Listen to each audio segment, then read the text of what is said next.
Everyone, once again we are back with our video. अभी तक अगर आपने हमारा चैनल सब्सक्राइब नहीं किया है तो make sure to subscribe our YouTube channel and press that bell icon. So आज हम क्या बताने वाले हैं, आज आपका बहुत ज़्यादा इंपॉर्टेंट टॉपिक होने वाला है, दैट इज़ सर्कल कंप्लीट करने वाले हैं। Welcome to our YouTube channel Kunar architecture of education. आज हम क्या करने वाले हैं, आज हम आपको सर्कल पूरा from basic to advance level पढ़ाने वाले हैं। जिस जिस बच्चे को सर्कल अभी तक समझ में नहीं आया है उसका पूरा सर्कल समझ में आ जाएगा। इस चैप्टर में आपको सर्कल की सारी प्रॉपर्टीज़, सर्कल में क्या क्या चीज़ें होती हैं, बेसिक लेवल से बताएंगे। और एक टेंजेंट जो कि क्लास 10th के बोर्ड्स में सबसे इम्पॉर्टेंट टॉपिक है, टेंजेंट। और एक सेकंड ये दो चीज़ें बहुत ज़्यादा इंपॉर्टेंट है, तो ये ज़रूर हम आप लोगों को पढ़ाएंगे। तो मेक श्योर आप हमारे चैनल को सब्सक्राइब करिए। सब्सक्राइब करने के बाद लाइक ज़रूर करिए और कमेंट ज़रूर करिए आपको कैसा लगता है हमारी वीडियोस का, और आप फीडबैक दे सकते हैं हमारी वीडियोस के बारे में। ओके, तो हम स्टार्ट करते हैं सर्कल्स के साथ। तो चलिए सर्कल के बारे में बताएंगे, स्टोरी के फॉर्मेट में बताएंगे। बहुत मज़ा आने वाला है हमारे चैनल पे, हमारी इस क्लास में। तो मेक श्योर आप कंप्लीट वीडियो देखें फ्रॉम स्टार्टिंग टू एंडिंग, ताकि आपको सर्कल के बारे में सारी चीज़ें समझ में आ जाए अच्छे से। ओके, स्टार्ट करते हैं। सर्कल क्या होता है, एक सर्कल हम आपके सामने बना के दिखा देते हैं। एक हमने सर्कल बोला, सर्कल बना दिया है।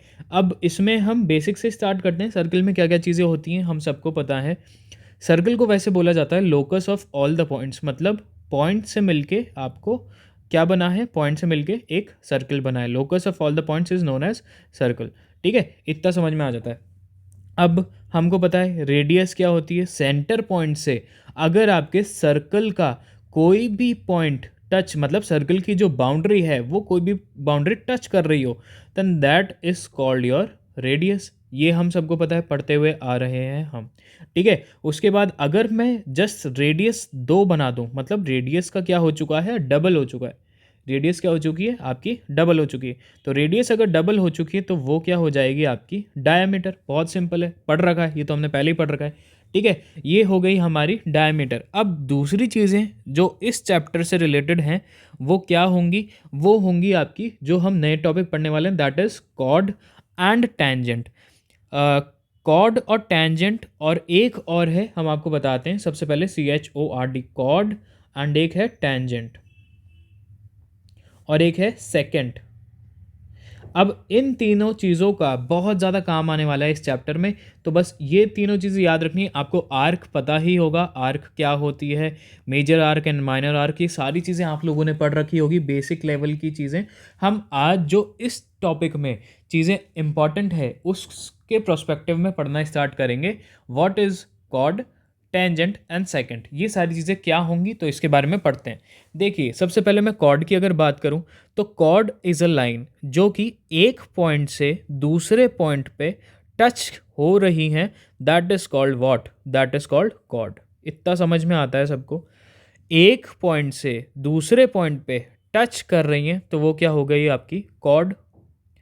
ठीक है, ये सबको समझ में आता है। लेकिन अब आपके डाउट आएगा दिमाग में, और आप लोगों के डाउट आना चाहिए दिमाग में, कि सर सेंटर से भी तो एक लाइन पास करती है, वो भी तो एक पॉइंट से दूसरे पॉइंट को कनेक्ट कर रही है, तो उसको हम कॉर्ड क्यों नहीं कहते, उसको हम डायमीटर क्यों कहते हैं, उसको हम कॉर्ड क्यों नहीं कहते, उसको हम डायमीटर क्यों कहते हैं। देखिए, डायमीटर को हम इज अ लॉन्गेस्ट कॉर्ड कहते हैं। अपनी कॉपीज में मार्क कर लीजिएगा, डायमीटर को ही हम लॉन्गेस्ट कॉर्ड कहते हैं। ठीक है, मतलब कॉर्ड हम इसको भी कह सकते हैं, कॉर्ड हम इसको भी कह सकते हैं, और कॉर्ड हम इसको भी कह सकते हैं, लेकिन लॉन्गेस्ट डायमीटर क्यों, क्योंकि ये सेंटर में से पास हो रही है। इतना सबको समझ में आ जाता है। ठीक है, इतना सबको क्लियर भी हो जाना चाहिए। तो ये आपका कॉर्ड पूरा समझ में आ जाता है कि कॉर्ड क्या होती है और कॉर्ड कैसे भी बन सकती है। जस्ट हमें सर्कल के 2 पॉइंट्स मैच करने हैं, कोई भी 2 पॉइंट्स अंदर। कभी भी कॉर्ड कहाँ बनेगी, कॉर्ड बनेगी in interior of a circle, अंदर बनेगी सर्कल के, तो that means that is a cord.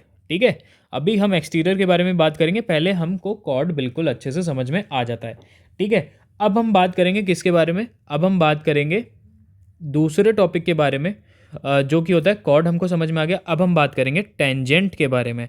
Tangent क्या होता है, बहुत इंपॉर्टेंट चीज़ है टेंजेंट। टेंजेंट के बारे में पढ़ेंगे।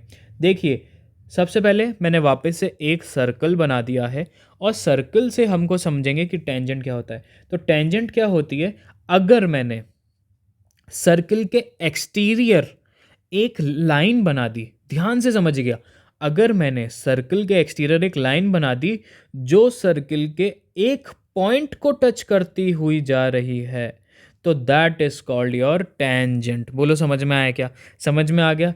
देखो वापस देख लो, एक एक्सटीरियर पॉइंट से, सर्कल के एक पॉइंट से अगर कोई लाइन पास हो रही है, सिर्फ एक पॉइंट से, only on a single point, एक सिंगल पॉइंट से टच होती हुई लाइन पास हो रही है, that is called your tangent. Tangent circle में इनफाइनाइट नंबर ऑफ टेंजेंट हो सकती है, इनफाइनाइट नंबर ऑफ टेंजेंट हो सकती है। टेंजेंट कैसे भी बन सकती है, तो ये चीज़ आप लोगों को समझनी पड़ेगी। टेंजेंट कैसे भी कितनी भी बन सकती है ना, this is not a tangent, this is a tangent, ये हमको समझना पड़ेगा। ठीक है, टेंजेंट कितनी बन सकती है। अब हम बात करते हैं, सर टेंजेंट का भी समझ में आ गया, सारी चीज़ समझ में आ गई, लेकिन अब थोड़ा सा आपको समझना पड़ेगा कि और क्या क्या चीज़ें होती हैं। जैसे मैंने अगर एक सर्कल बनाया और अगर एक सर्कल के लाइन इधर बनी हुई है, तो इसको कभी आप टेंजेंट नहीं बोलेंगे। एक सर्कल बनाया और उसके इंटीरियर में अगर ऐसे लाइन बनी हुई है, तो इसको कभी भी टेंजेंट नहीं बोलेंगे। टेंजेंट कब होती है टेंजेंट? जब कभी भी एक सर्कल के एक्सटीरियर एक सिंगल पॉइंट पे अगर कोई लाइन पास हो रही होती है, तो then it is called a tangent. इतना समझ में आ जाता है? Very good. इसके अलावा और कुछ है ही नहीं इस चैप्टर में, टेंजेंट हमको समझ में आ चुका है। ठीक है, टेंजेंट समझ में आ गया, तो अब टेंजेंट के बाद हम क्या करेंगे, अब हम सेकेंड समझ लेते हैं। सेकंड क्या होता है? सेकंड हम क्यों पढ़ा रहे हैं? ताकि आपको डिफरेंशिएट करना आ जाए टेंजेंट और सेकंड के बीच में। अगर मैं बोल रहा हूं कि एक सर्कल बना दिया है, एक सर्कल हमने आपका बना दिया है, तो सर्कल के अब ना तो एक्सटीरियर लाइन बनेगी और ना ही कैसे लाइन बनेगी, हमने क्या किया है, एक लाइन बना दी है from one point two other, मतलब एक पॉइंट ये हो गया है और दूसरा पॉइंट ये हो गया है। तो एक हमने ऐसी लाइन बना दी जिसका पॉइंट ऑफ इंटरसेक्शन सर्कल के अंदर ही है। ठीक है, तो वो लाइन क्या हो जाएगी, वो लाइन हो जाएगी आपकी सेकेंड, सेकेंड वो लाइन हो जाएगी। मतलब क्या मैं सेकंड को ऐसे भी बोल सकता हूँ कि सेकंड अगर मैं इधर से लेके इधर तक देखूँ, तो ये हमारी कॉर्ड हो गई है। समझ में आ रहा है सबको? इधर से लेके अगर इधर तक की बात करूं, तो ये हमने क्या पढ़ा था सर, ये तो आपने कॉर्ड पढ़ा था। यस, ये एक कॉर्ड हो गई है। ठीक है, और इस पूरी लाइन को अगर मैं एक सिंगल पॉइंट से पास कराता, तो वो हमारी टेंजेंट हो जाती। और टेंजेंट की जगह सेकंड कब होता है? जब सेकंड हम इंटीरियर सर्कल को कट करते हुए जब कोई लाइन पास कर रही होती है, तो वो क्या होती है आपकी सेकंड। ठीक है, सेकंड भी समझ में आ गया। अब हम एक बार, और ये सबको पता होगा, मेजर सेगमेंट और माइनर सेगमेंट सबको पता होगा। जो स्मॉल पार्ट कवर करता है that is called your minor segment, और जो मेजर पार्ट कवर करता है that is called your major segment. Minor arc, major arc, ये सबको पता होगा। तो ये जनरल एक बेसिक था आपका सर्कल का। टेंजेंट हमको समझ में आ गया है, कॉर्ड समझ में आ गया है, सेकंड समझ में आ गया है, रेडियस हमको पता है, डायमीटर हमको पता है, हमको आर्क पता है, हमको सारी चीज़ें समझ में आती है। तो हम अब मोस्ट इम्पॉर्टेंट क्वेश्चन जो सर्कल्स के ऊपर आते हैं, हम वो क्वेश्चन करेंगे जो हमारे बोर्ड्स में भी आ सकते हैं, 10th क्लास के बोर्ड्स में भी आ सकते हैं और आपके हायर लेवल के एग्जाम्स में भी आ सकते हैं। हाँ, हम सिर्फ वो क्वेश्चन सॉल्व करेंगे। वो क्वेश्चंस करते करते आप लोगों को ये सारा चैप्टर अच्छे से समझ में आ जाएगा। इसके अलावा और कुछ भी नहीं है, एक ही क्लास में पूरा सर्कल समझ में आ जाएगा। ठीक है, अब चलते हैं हम दूसरे पॉइंट पे। सो देखिए, ये कुछ इंपॉर्टेंट क्वेश्चन हैं जो आपकी बुक के ही हैं, आपकी बुक से ही लेके आए हैं ये इंपॉर्टेंट क्वेश्चन। अगर ये क्वेश्चन हम कर लेते हैं तो हमको बहुत इजीली सारे क्वेश्चन समझ में आने लग जाएंगे। तो सबसे पहले फिल इन द ब्लैंक्स, जो आपके वन पॉइंटर्स, इस बार जो पैटर्न चेंज हुआ है, वन पॉइंटर्स में आपसे ये पूछे जा सकते हैं। वन पॉइंटर्स में ये वो क्वेश्चन है जो वन पॉइंटर्स हैं और ये आपसे पूछे जा सकते हैं, तो ये ज़रूर कर लीजिएगा। ठीक है, अब देखिए इनका रिप्लाई हम करते हैं एक एक करके। A tangent to a circle intersect it in dash point. कौन बता सकता है कि इसका आंसर क्या होगा? अभी हमने पढ़ा है a tangent to a circle intersect it in, कितने नंबर ऑफ पॉइंट पे इंटरसेक्ट करती है एक टेंजेंट? अगर एक सर्कल से टेंजेंट पास हो रही तो मैंने क्या बताया था, कितने नंबर ऑफ पॉइंट से? वन। Very good, one. एक पॉइंट से ही टेंजेंट कट पास करेगी, इंटरसेक्ट करेगी सर्कल के। ठीक है, उसके बाद हम देख लेते हैं a line intersecting a circle in two point is called. एक ऐसी लाइन, सर्कल पे एक ऐसी लाइन जो कि सर्कल को इंटरसेक्ट कर रही है, उसको हम क्या बोलते हैं? उसको हम बोलते हैं सेकेंट। वेरी गुड, सेकेंट बोलते हैं उसको। समझ में आ गया? आपके डाउट्स ज़रूर आप लोग कमेंट सेक्शन में ज़रूर पूछिएगा कि सर इसमें हमको डाउट है या कुछ भी, हम आपके ज़्यादा से ज़्यादा रिप्लाई करने की कोशिश करेंगे।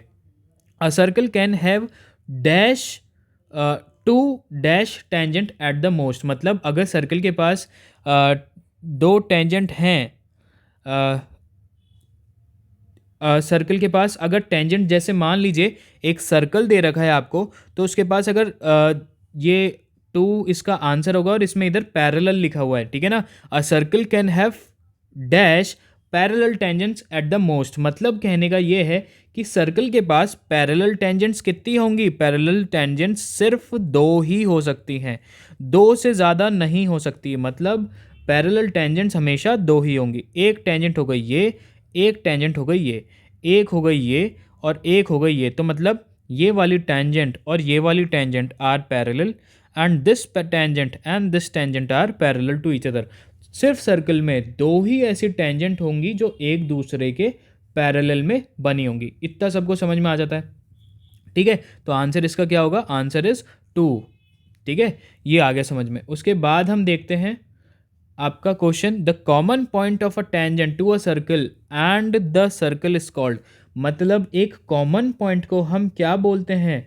Obviously point of contact. भाई पॉइंट ऑफ कांटेक्ट ही तो बोलेंगे, क्योंकि टेंजेंट का और आपका सर्कल का ये पॉइंट ऑफ कांटेक्ट ही तो है, तो हमने इसको क्या बोल दिया? Point of contact. समझ में आ गया? तो ये सारी चीज़ें थी, ये बहुत सिंपल आपके फिल इन द ब्लैंक्स थे, वन पॉइंटर्स थे जो आपको समझ में आने चाहिए और आपका कंप्लीट हो चुका है। अब हम क्वेश्चन की तरफ बढ़ेंगे। हम इजी क्वेश्चन से लेके हार्ड हार्ड क्वेश्चन, सारे क्वेश्चन नहीं करेंगे, जो क्वेश्चन बहुत ज़्यादा इंपॉर्टेंट है आपके बोर्ड प्रोस्पेक्टिव से।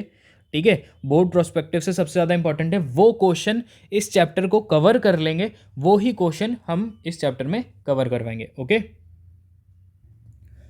सो देखिए, अब ये क्वेश्चन बहुत ज़्यादा इंपॉर्टेंट है, आप मार्क कर लीजिएगा। ये आपसे 2 मार्क्स का क्वेश्चन ज़रूर पूछा जा सकता है। 2 मार्क्स में अगर पूछा जाएगा तो ये क्वेश्चन ज़रूर पूछा जाएगा। कर लेते हैं क्वेश्चन कैसे सॉल्व होगा। देखिए, इस क्वेश्चन में इनने क्या बोला है? इस क्वेश्चन में बोला है अ टेंजेंट पी क्यू, एक टेंजेंट है P Q at a point P, एक टेंजेंट है P Q at a point P of a circle, radius 5 centimetre की रेडियस है, meets a line through the centre at O, O पे मिल रहे हैं at a point Q, so that O Q is equals to 12 centimetre. Length of P Q कितनी होगी? ये आपको ऑप्शंस दे दिए हैं, तो ये ऑप्शन क्या होगा ये हम देख लेते हैं क्वेश्चन कैसे सॉल्व होगा। देखिए, सबसे पहले हम इसका डायग्राम बना लेते हैं। एक हमने बना लिया है सर्कल, ठीक है, एक हमने सर्कल बना दिया है और इसने ऐसे बोला है कि आपकी जो रेडियस है, जो रेडियस है वो रेडियस आपको दे रखी है, दैट इज़ 5 सेंटीमीटर की। तो हमने रेडियस बना ली 5 सेंटीमीटर की। ठीक है, रेडियस हमने 5 सेंटीमीटर की ड्रॉ कर ली है। अब इसने बोला है रेडियस आपकी 5 सेंटीमीटर और इसने रेडियस का नाम क्या बताया है? इसने रेडियस का नाम बताया है ओपी। ठीक है, ओपी, ओपी इसने क्या बताया? रेडियस का नाम। ठीक है, ओपी, ओपी इसने रेडियस का नाम बता दिया है। अब इसने बोला है कि आपको, ओपी तो एक रेडियस का नाम है, ठीक है, और जो ओ क्यू है, जो ओ क्यू है दैट इज, वो क्या हो जाएगी आपकी? 12 सेंटीमीटर की एक लाइन हो जाएगी। तो ओ क्यू हो गया आपका 12 सेंटीमीटर का। ये सारी चीज़ें आपको ध्यान में रखनी है। ठीक है, तो जहाँ तक मेरे को लगता है आप लोगों ने अभी कैच कर लिया होगा क्वेश्चन कि इसके आगे क्वेश्चन कैसे सॉल्व होगा। इसके आगे क्वेश्चन कैसे सॉल्व होगा? आपको हाइपोटेनियस दे रखा है, आपको बेस दे रखा है, तो आपको सॉरी आपको परपेंडिकुलर दे रखा है, आपको बेस निकालना है, तो ये तो इजीली सॉल्व हो गया क्वेश्चन। ठीक है, क्वेश्चन एक बार वापस समझते हैं। आपको रेडियस 5 सेंटीमीटर की दे रखी थी, आपको पॉइंट दे रखा था ओ क्यू 12 सेंटीमीटर का, तो वो हमने इधर मार्क कर दिया है, परपेंडिकुलर हमने इधर मार्क कर दिया है, और हमको रेडियस दे रखा था, हमने 12 सेंटीमीटर की हाइपोटेनस निकाल ली है, और हमें बेस निकालना था, तो वो हम कौन से फॉर्मूला से निकाल लेंगे? अगर आप लोगों ने सही में पढ़ाई करी है तो वो आप कौन से फॉर्मूला से निकाल लेंगे? वो हम निकालेंगे किससे? आपके पाइथागोरस फार्मूला, जो कि होता है परपेंडिकुलर का स्क्वायर प्लस बेस का square is equals to hypotenuse का स्क्वायर। ठीक है, डायग्राम एक बार वापस बना देते हैं आप लोगों के लिए। ये हो गया आपका ओ पी एंड इधर क्यू, ये हो गया आपका 12 सेंटीमीटर, ये 5 सेंटीमीटर, और आपको बेस फाइंड आउट करना है। तो क्या हो गया आपका जो क्वेश्चन है वो आपका सॉल्व हो गया है। परपेंडिकुलर कितना दे रखा है? 5 का स्क्वायर। बेस कितना दे रखा है? आपको गिवन नहीं है बेस। हाइपोटेनस कितना दे रखा है? 12 का स्क्वायर। तो कितना हो गया? बेस का स्क्वायर इज इक्वल्स टू 12 का स्क्वायर 144, और 144 इधर दे रखा है, और इधर 5 का स्क्वायर दैट इज 25। ओके, तो ये हो गया बेस का square is equals to 144 minus 25। Base का स्क्वायर कितना हो गया? 119, और बेस का स्क्वायर इधर स्क्वायर है तो उधर जाके अंडर रूट लग जाएगा, तो अंडर रूट ऑफ 119, और मेरा आंसर आ चुका है ये फोर्थ ऑप्शन। कितना सिंपली क्वेश्चन कर लिया। ऐसे वाले क्वेश्चन में सिर्फ आपको क्या करना है, अगर डायग्राम समझ में आ गया, डायग्राम आप लोगों को समझ में आ गया, तो आप लोग क्वेश्चन जल्दी से जल्दी निकाल देंगे। Make sure to comment down below, आप अपने पॉइंट्स लिख के बताइए कि आपको वीडियो का कौन सा पार्ट सबसे ज़्यादा अच्छा लगा, आपके डाउट्स क्लियर हो रहे हैं या नहीं हो रहे। हम इंपॉर्टेंट क्वेश्चन बता रहे हैं, जो सबसे ज़्यादा इंपॉर्टेंट क्वेश्चन होने वाले हैं, और ऑब्वियसली कोणार्क एजुकेशन में अगर आप आए हैं तो आपके डाउट्स क्लियर होंगे ही, अगर आप कुणाल सर से पढ़ रहे हैं तो ज़्यादा से ज़्यादा इस वीडियो को शेयर करिए, ताकि हर बच्चे के पास सर्कल, कंप्लीट सर्कल की एक ऐसी क्लास जिसमें सिर्फ इम्पॉर्टेंट क्वेश्चन है, इंपॉर्टेंट क्वेश्चन है, और ये बहुत बड़ा पार्ट कवर कर रहे हैं आपके बोर्ड्स का। Let me tell you, 2 marks के ऐसे क्वेश्चन आ सकते हैं। तो प्लीज़ मेक श्योर कि आप अपने फ्रेंड्स और फैमिली के साथ ज़रूर शेयर कर रहे हों इस वीडियो को। जो भी बच्चा 10th क्लास में, वो तो ज़रूर से देख ही रहा हो ये। ठीक है, नेक्स्ट क्वेश्चन के ऊपर चलते हैं हम फटाफट से। नेक्स्ट क्वेश्चन देखते हैं। ये नेक्स्ट क्वेश्चन हम देखते हैं। इसमें क्या बोला है? Draw a line and two parallel to a given line such that one is a tangent and the other a secant to a circle। अब सबसे पहले तो सॉरी, ये थोड़ी राइटिंग मेरी अच्छी नहीं है।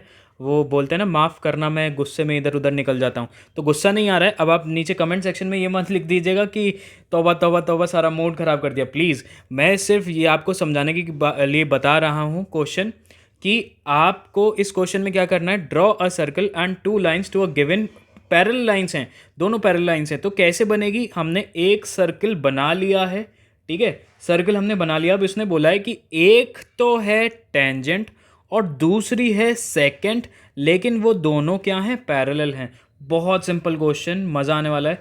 क्या है? बस इधर से हमने बना दी है टेंजेंट, और सेकेंट क्या हो जाती है? जब 2 पॉइंट इंटरसेक्ट करते हैं तो आपकी सेकेंड हो जाती है। तो ये हो गई आपकी सेकेंड, और ये दोनों लाइनें एक दूसरे के पैरेलल हैं, तो ये हो गया आपका फिगर बिल्कुल करेक्ट। आपको नाम देना है, आप नाम दे दीजिए। ओ इसको नाम दे दिया, इसको सेकेंड बोल दिया है, इसको हमने टेंजेंट बोल दिया है। ठीक है, आपका फिगर का ये भी क्वेश्चन आपका 2 मार्क्स का आ सकता है, तो इसको आप ज़रूर सॉल्व कर लीजिएगा। ठीक है, नेक्स्ट क्वेश्चन की तरफ चलते हैं हम। चलिए देखिए, नेक्स्ट क्वेश्चन आप लोगों के सामने आपकी स्क्रीन पे आ गया है, और ये नेक्स्ट क्वेश्चन में क्या कह रहा है? T P and T Q are the 2 tangents to a circle. इसको साथ साथ हम डायग्राम बनाते हैं। मेरे साथ आप लोग भी अपनी कॉपी में बनाइए, देखिए कैसे बनाते हैं। एक हमने सर्कल बना लिया है, और उस सर्कल में इनने बोला है टी पी और टी क्यू 2 टेंजेंट्स ड्रॉ करी हैं, टी पी और टी क्यू। तो देखिए, मैं एक पॉइंट ले लेता हूँ टी एक्सटर्नल सोर्स पे, ठीक है ना। एक्सटर्नली मैंने एक पॉइंट ले लिया टी, और उस टी से अब इसने क्या बोला है? T P and T Q, मतलब वो जो टेंजेंट बन रही है वो टी पी एक पॉइंट पी पे बन रही है और एक पॉइंट क्यू पे बन रही है। इतना सबको समझ में आ जाता है, ठीक है। तो वो मैंने एक टेंजेंट इधर बना दिया है और एक टेंजेंट इधर बना दिया। इसको मैंने नाम दे दिया टी पी एंड इसको मैंने नाम दे दिया टी क्यू। इतना सबको समझ में आ जाता है। अब मैं आपको ऐसे बोलूँगा, उसने बोला है विथ सेंटर ओ, उसका सेंटर ले लिया है ओ, ठीक है, सेंटर उसका ओ ले लिया है, so that P O Q is equal to 110 degree. तो पी ओ क्यू 110 डिग्री, तो मतलब मैं इसको क्रिएट कर देता हूँ और ये मेरा एंगल आ चुका है 110 डिग्री। इतना सबको समझ में आ चुका है। तो पी ओ क्यू अगर 110 डिग्री हो गया तो इनने पूछा है हमसे कि आप बताइए पी टी क्यू कितना होगा। पी टी क्यू मतलब ये वाला एंगल कितने डिग्री का होगा। तो अब इस क्वेश्चन को सॉल्व करते हैं। क्वेश्चन कैसे सॉल्व होगा वो देखिए। सबसे पहले तो हम क्या बोल देंगे, सबसे पहले तो आप लोगों को पता होना चाहिए कि अगर अगर कभी भी एक टेंजेंट रेडियस और टेंजेंट, एक रेडियस के ऊपर टेंजेंट बन रही हो, मतलब ये पॉइंट ऑफ इंटरसेक्शन हो गया किसका, रेडियस का और टेंजेंट का, तो ये ऑलवेज परपेंडिकुलर होंगे। और अगर परपेंडिकुलर होंगे तो दैट मीन्स 90 डिग्री का एंगल क्रिएट कर रहे हैं। बोलो समझ में आया कि नहीं आया? समझ में आ गया तो अभी लाइक कर दीजिए वीडियो। कि कहने का मतलब ये है कि अगर रेडियस और टेंजेंट बन रहा है कहीं पे भी, तो इनका पॉइंट ऑफ इंटरसेक्शन पे जो एंगल होगा that is 90 degree, because tangent and radius are perpendicular to each other, tangent and radius are perpendicular to each other। तो मैं कह सकता हूं आपसे कि आप लोगों की OP is perpendicular to PT and step number first है ये, OP is perpendicular to PT and TQ is perpendicular to OQ। इतना समझ में आता है कि हमारा रेडियस और टेंजेंट एक दूसरे के परपेंडिकुलर में हो गया। तो मैंने लिखा OP is perpendicular to PT और OQ is perpendicular to TQ। ठीक है, समझ में आ गया। अब नेक्स्ट स्टेप की तरफ चलते हैं। अब हम ऐसा कह सकते हैं एंगल OPT, मतलब OPT कौन सा एंगल हो गया, एंगल OPT, ये वाला angle OPT is equals to angle OQT is equals to 90 degree. ये हमारा हो चुका है 90 डिग्री का। इतना समझ में आ गया सबको? ठीक है, वेल एंड गुड है, कोई दिक्कत नहीं अगर इतना समझ में आ गया है तो। अब इसके बाद अगर आप लोगों ने कभी भी क्वाड्रिलेटरल की प्रॉपर्टी पढ़ी हो, एक नई चीज़ बता देते हैं अगर किसी बच्चे ने नहीं पढ़ी हो तो, क्वाड्रिलेटरल की प्रॉपर्टी में क्या होता है कि उनकी जो 4 साइड्स होती है, क्वाड्रिलेटरल का मतलब क्या हो गया, 4, तो उनकी 4 साइड्स का सम कितना होता है, 360 डिग्री। इतना सबको पता है। तो 360 डिग्री उसका सम होता है। मेरे पास 110 डिग्री इधर दे रखा है, 90 इधर दे रखा है, 90 इधर दे रखा है, तो ये कितना होगा, सबको पता है इसका आंसर। इसके आगे का स्टेप क्या हो जाएगा, angle PTQ plus angle TQO, मतलब ये वाला एंगल प्लस ये वाला एंगल प्लस ये वाला एंगल प्लस ये वाला एंगल इज इक्वल्स टू, मैं 360 डिग्री लिख सकता हूँ, यस सर लिख सकते हैं। Angle QOP plus angle OPT is equals to 360 degree, because reason क्या है, ये एक क्वाड्रिलेटरल है। इतना समझ में आ जाता है। अब मेरे पास PTQ की वैल्यू दे रखी है, नहीं सर मेरे पास नहीं दे रखी, तो मैं लेट से इसको x लेके चल रहा, ठीक है, मैं इसको x लेके चल रहा हूँ। बाकी सब की मेरे को वैल्यू दे रखी है। TQO की क्या वैल्यू है, TQO इसकी वैल्यू 90 डिग्री है, प्लस QOP की वैल्यू कितनी है, QOP की वैल्यू 110 डिग्री है, और OPT की भी वैल्यू 90 डिग्री है, और हमको आपकी OPT की वैल्यू 90 डिग्री दे रखी है। सॉरी, ये आपका हो गया है 90, 110 एंड x, ये आपके 4 एंगल हो गए हैं, और ये हो गया है आपका 360 डिग्री। तो फटाफट से आप लोग कैलकुलेट करके बता दीजिए, 90 प्लस 90 दैट इज़ 180, ठीक है, 180 प्लस 110 दैट इज़ कितना हो गया, फटाफट से बताइए, 110 एंड 180 कितना हो गया, 290 हो चुका है। तो मैं लिख सकता हूँ x plus 290 is equals to 360 degree. अब ये 290 उधर जाके नेगेटिव हो जाएगा, तो क्या हो गया आपका x is equals to 360 minus 290। x is equals to 290 minus 60 कितना होता है? टू 290 माइनस 60 कितना हो गया? 70। तो 70 आपका आंसर हो गया है। तो 70 आपका आंसर हो गया है। तो अब आप लोग देख लीजिए, इतने सिंपल क्वेश्चन आप लोगों ने चुटकी बजाते से ही सॉल्व कर दिए। दिस इज़ ऑल बिकॉज आप लोगों के बेसिक इस क्लास में क्लियर हो चुके हैं। प्लीज़ फटाफट से स्क्रीनशॉट ले लीजिए। ऐसे क्वेश्चन आपसे 4 मार्क्स में ज़रूर से पूछ सकता है, ऐसे क्वेश्चन। ठीक है, आपको ऑप्शन भी सामने दे दिए, तो इससे सिंपल क्वेश्चन तो कुछ भी नहीं हो सकता। तो ऐसे क्वेश्चन आप लोगों से ज़रूर पूछ सकते हैं। ये चीज़ आप लोग ध्यान रखेंगे, ऐसे क्वेश्चन कैसे किस तरीके से करने। सो मैं होप करता हूँ कि आप लोगों को क्वेश्चन आए होंगे, समझ में सारी चीज़ें आई होंगी। अगर कोई भी चीज़ आपको पॉइंट ऐसा लगता है कि सर ये हमें समझ में नहीं आया, प्लीज़ कमेंट सेक्शन में ज़रूर बताइए। आपके फीडबैक का ज़रूर इंतज़ार रहेगा। मेरे को कमेंट ज़रूर किया करिए। आपका सर्कल चैप्टर ऐसे और भी इंपॉर्टेंट क्वेश्चन हम लाते रहेंगे, लेकिन जो इंपॉर्टेंट पार्ट था वो कंप्लीट हो चुका है सर्कल्स का। ये सिंपल क्वेश्चन थे, बहुत सिंपल क्वेश्चन थे, ये हमने कर लिए हैं। दूसरा पार्ट अगर कभी हम बनाएंगे, अभी हम दूसरे चैप्टर पे चलेंगे, अगर बनाएंगे तो उसमें और क्वेश्चन, हम क्वेश्चन का आपको एक क्वेश्चन बैंक सॉल्व करवाएंगे सर्कल्स का। ठीक है, तो हमारा बेसिक कंप्लीट है सर्कल का। मेक श्योर कि आप ये सारे क्वेश्चन करें। ये आपके CBSE की बुक से क्वेश्चन थे आपकी, जो आपको प्रॉब्लम देते थे, वो सारे क्वेश्चन आप लोगों ने कर लिए हैं। तो मेक श्योर कि आप सब्सक्राइब करिए हमारे यूट्यूब चैनल को। आप बेल आइकन ज़रूर क्लिक करिए, ताकि आपको कभी भी कोई अपडेट हो, आपको फटाफट से चैनल पे नोटिफिकेशन मिल जाए। रोज़ 7 PM पे आपकी क्लास होगी, और आपको 7 PM पे फटाफट आ जाना है, क्लास ले लेनी है, ताकि आपका बोर्ड का पेपर इस साल का बहुत अच्छा हो। तो होप करता हूँ आपको ये जो लेक्चर है अच्छा लगा होगा। टिल देन नेक्स्ट टॉपिक पे हम बात करेंगे। Till then bye, take care.